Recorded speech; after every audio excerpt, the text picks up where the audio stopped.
Alright, sup guys, welcome back to the channel. I'm Trice Too Easy. I hope everybody had a great Thanksgiving, spent time with family and loved ones, ate some good food. I know I was smashing. Oh my god, the place was amazing. My wife threw down and then my mother-in-law went crazy.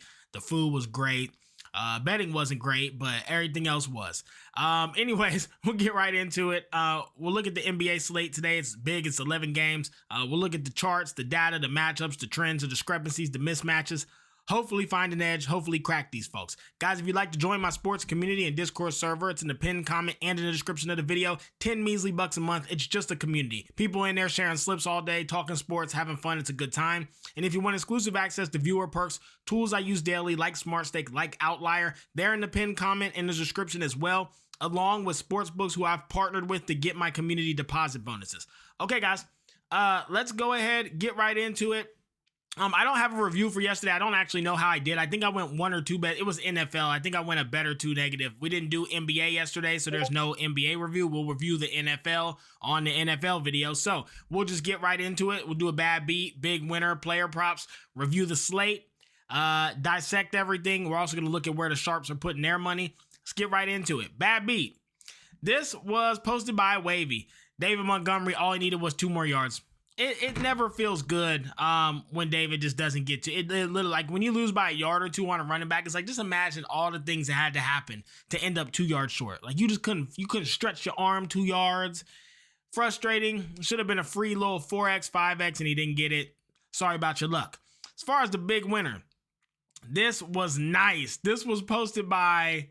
Who posted this slip? This was posted by, man, somebody hit. It was every single underdog guest. Like, he just knew they was going to be on bullshit with the NFL. Andrew Pastel in the Discord. Bengals, Packers, Cowboys, plus 2,270 if you just put them 3 in a parlay. It really wouldn't have been a bad idea to just round robin the 3, just in case. Like, that really, just with how NFL's been lately, should have known. I wish I round robin to 3. Anyways, let's go ahead and look at a couple props that I'm eyeballing heavily today. Let me make sure I don't got no. Why don't I hear no volume coming from this? Hold on, guys. Let me make sure y'all not hearing stuff the whole time I'm recording. Okay, no, it should be good. All right, let's go ahead and look at a couple props. First one. Colin Sexton over 12.5 points. Guys, Hard Rock has a plus 100. The line is going to go down. It's going to drop. If you look at the odds screen, it's kind of staying stagnant, but like some of them are moving downwards. 13 points is too low. It's versus the Bulls. It's going to be a high-scoring, fast-paced game. I think 12.5 is just extremely low. Plus, head-to-head, last time we saw them, he put up 24. It's a really good spot for him, and I'm shocked that we're getting in a 12.5. I would highly suggest looking his way. Okay, guys?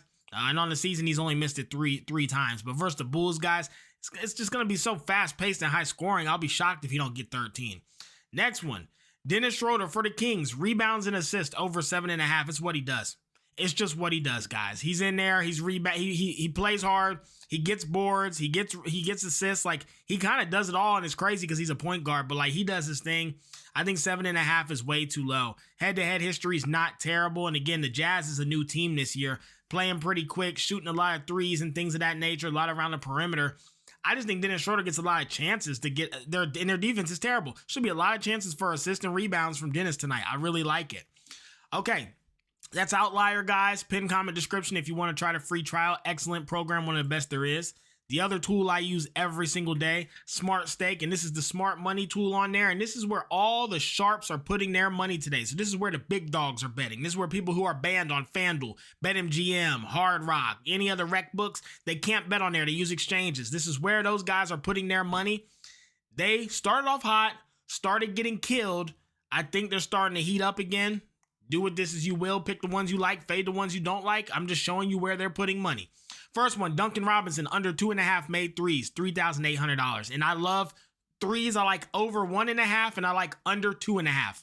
Those are the key numbers. If you can get an over 1.5, you want to take it most of the time. You can get an under 2.5. So that 2 and 3 number are very important. Under 3, over basically 1. So make 2 or go under 3. You basically just want to be at that 2 number. It's very, the win rate is drastic between those 2 numbers. Anyways, I love this play. I think it's something good to look at. Next, Zach Edey under 10.5 boards, almost $2,000 on that. Terrence Mann under 3.5 under 3.5 boards, 1.7K at big plus money, plus 120. Dennis Schroeder over 2.5 boards. Again, we're on him on the rebounds and assists anyways. Good sign that the sharp money likes him to go over his rebound spot. And then lastly, Andre Drummond under 12.5 boards. I love that play. I don't think he's getting 13 boards tonight. I just don't. I like this one a lot. I like the Dennis Schroeder, and I like the Duncan Robinson a lot as well. Okay, guys. Anyways, enough of the fun stuff. Enough of the small talk. It's time to get serious. Get into this slate. Talk about these games. Dissect them. Paint a picture like Picasso and crack these folks. Also, how about them Bengals? How about them Bengals? I tried to pay all that 50, man. I tried. I just knew they had it in them. Joey B. Burrow's back. The Bengals are back, baby. We back. All right. First game. Cavs versus the Hawks. So I did fight with this one. The Hawks damn near got to be permanently banned after the last game they played and what they did to us. I understand there's going to be a lot of people down and out on them. That said, guys, they have, if you take out that last loss, by far and large, guys, they have been very good to us. They just have. They've paid us pretty much every time we've bet them. They've looked good as a whole. One upset is just not gonna get me off of them. I'm not ready to give up on them yet. And also, the Hawks can shoot the three ball. You guys know one of the biggest metrics for me and one of my favorite things to fade is teams that can't defend the three versus teams who can shoot it. The Hawks shoot the three good. The Cavs are awful at stopping the three. The Cavs don't shoot the three and the Hawks can defend it. Because of that, I don't like the Cavs to cover a bigger spread versus the Hawks. I think the Hawks can cover the spread, if not win outright, especially at home. I'm going to be on the Hawks plus 6.5. If you look here, though, the chart, plus 117 down to minus 109 for the Cavs. It's a bad sign if you're backing the Hawk. Money is moving against them. So just so in full transparency, not the best chart. You'd like to see it going up if you're going to back the Hawks, not down. That means the books are dropping the price. But does look like it's starting to creep up a little bit down there. So maybe it's starting to get some money on the Hawks side as the day goes on. Make sure you check the line before you bet. Next game, Magic and the Pistons.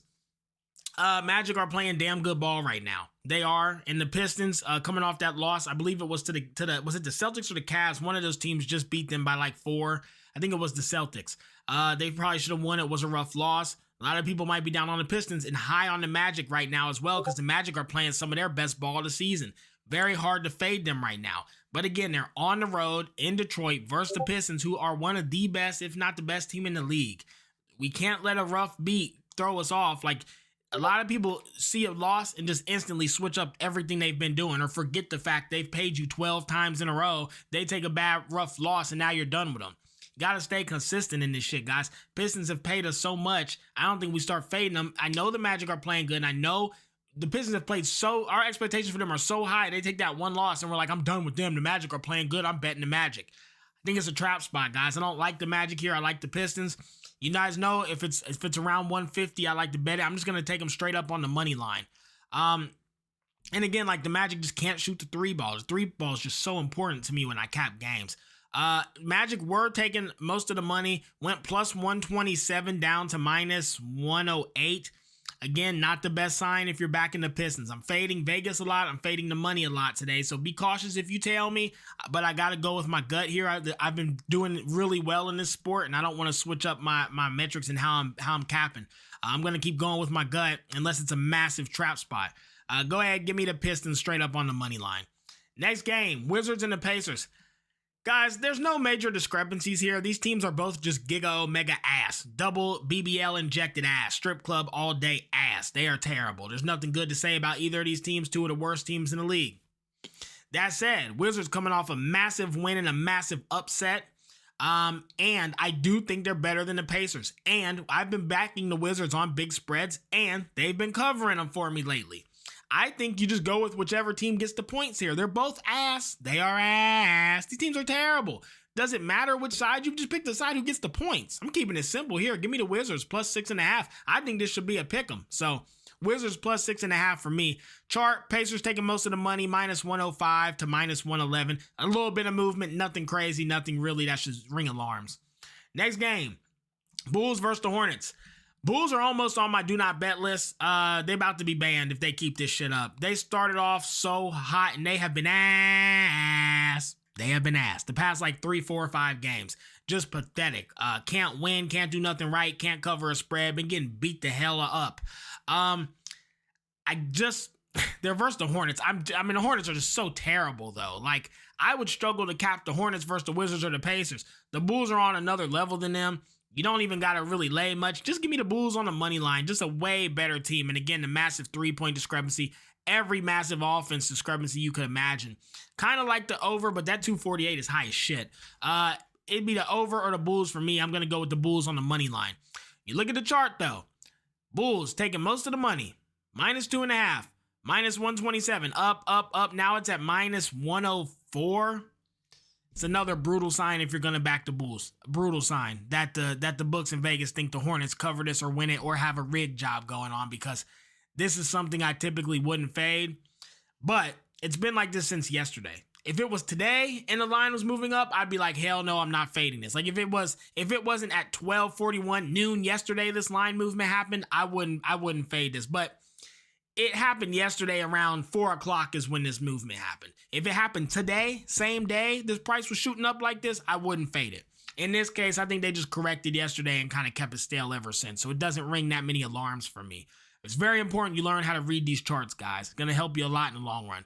Anyways, you might look at this and think it's a trap spot. It's not, because the line movement happened yesterday, not today. So it's not a Vegas trap spot. Go ahead, give me the Bulls straight up on the money line. Next game. 76ers versus the Nets.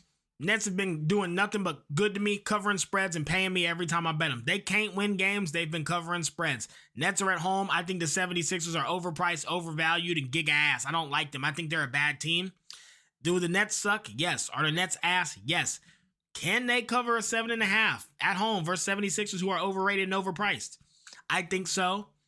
I am going to be on the Nets plus 7.5. They've just been covering for me lately. I think they're playing good ball. I think they got one of their BBL injections reduced. They're like not mega ass anymore. They're just ass. I'm kind of high on them right now. Give me the Nets plus 7.5. Looking at the chart, dead stagnant, -113, and it's still there. Nothing we get from this. Next game, Bucks versus the Knicks. Fought with this one for a while. Fought with this one for a long time. Gotta go with my gut. I'm on the Bucks plus 8.5. Main reasoning, 3-point offense. The Bucks are number 2 at the 3, and the Knicks are the worst team I've ever seen at stopping threes. It's horrible to watch. There is every single fucking possession there is a guy wide open on a 3.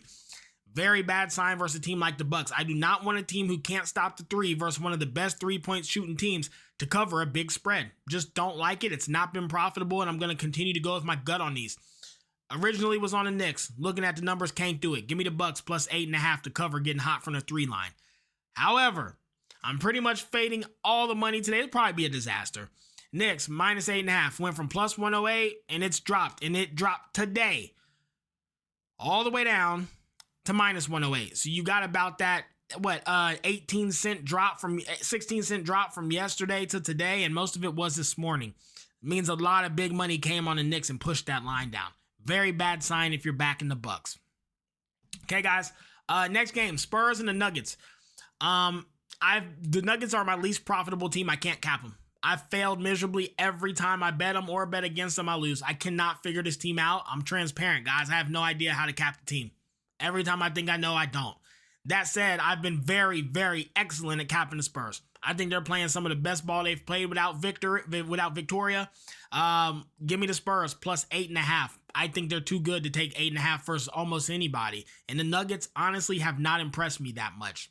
Their numbers are great. They're not impressing me in game. And frankly, they're not winning and at least blowing people out the way I think they should be. People got them like they're the Thunder, and I don't think it's even close. I think the Thunder would beat the brakes off of them boys. Give me the Spurs plus 8.5. Looking at the chart, plus 7.5 went plus 127, dropped all the way down to minus 104, and you can get an 8.5 still. Love it. Good sign if you're backing the Spurs. Next game, Kings versus the Jazz. I think these two teams are even. The Kings are ass, the Jazz are ass, but I'm more high on the Jazz. I've been more impressed with them, and they have a bigger advantage scoring offense versus scoring defense. I think the Kings defense has a harder time stopping the Jazz than the Jazz defense has a hard time stopping the Kings. I think the Jazz will be able to score more often, easier, and control the rebounds. They are going to be much better at getting the rebounds on defense and offense. They just get boards. I don't see how the Kings can compete with them. Give me the Jazz straight up on the money line. Looking at the chart, plus 115, drop, drop, drop. Since this morning, it's dropped even more. We're down to plus 100. Damn good sign if you're back in the Jazz. Next game. Bitch. Suns, Thunder. Suns are getting plus 15 to fucking a half. I didn't even need to look at anything. I am not, guys. I mean, yes, the Thunder are ridiculous. They are by far the best team in the league. Yes, for sure. 15 and a half with the Suns? God damn, man, that's a lot. And the Thunder, again, not good at stopping the three. And the Suns, if they can get hot from the three, they'll cover this, no problem. I'm on the Suns plus 15, and that's just too many damn points. Minus 108 up to plus 104. Suns taking most of the money. Price moving up. Not a great sign. But if you look at today, I mean, it was really plus 113 down and now back up to plus 104. Not the best signs, guys, but I mean, I'm going to be on the Suns plus 15. It's too many points. Suns plus 15 and a half. Next, and this is not the final game. Mavs versus the Lakers.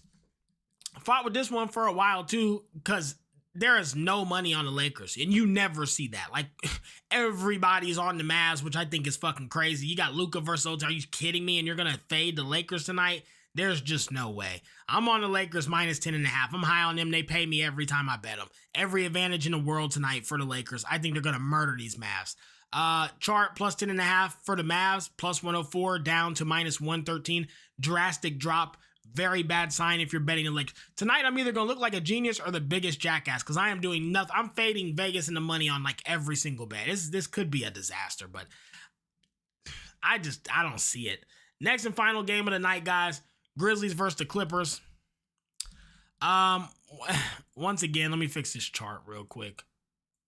We got Grizzlies versus Clippers. Clippers only got to lay 6.5. These Grizzlies are fucking terrible. Terrible team. Clippers have actually been good to me. I know Tyronn Lue's gambling, and James Harden's gambling, and Kawhi's probably gambling. But Clippers have been very good to me. They just have. They've been paying me and paying me and paying me. I'm capping this team very well. Hate the Grizzlies. Think the Clippers have every advantage here. Give me the Clippers minus 6.5. I'm going to lay the points. Grizzlies were taking most of the money at plus 6.5, minus 107 down to minus 110. No real movement, nothing to talk about. I'm on the Clippers laying the points. All right, that's all for me today, guys. Hope you enjoyed. Have a good Black Friday. Let's get out of here. Let's get an absolute bag. And let's crack these folks.